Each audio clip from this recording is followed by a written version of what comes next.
yang memang sudah disembunyikan ya setelah memang aksi kejadiannya di kurang lebih sekitar 3 km ya.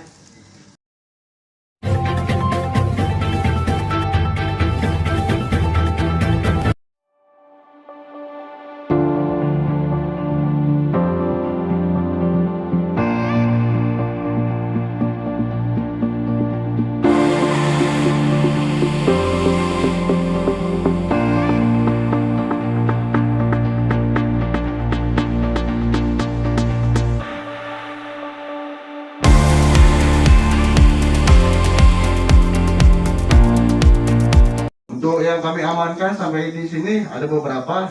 Untuk memang alat yang digunakan ada senapan yang kami amankan dari tersangka Fahrul Razi bin Abdullah, beserta memang ada plastiknya yang memang sudah disembunyikan ya setelah memang aksi kejadiannya di kurang lebih sekitar 3 km ya di Semak Belukar.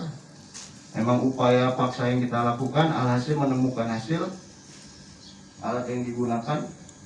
Di sini ada handphone juga ya, alat komunikasi dari antara para pelaku.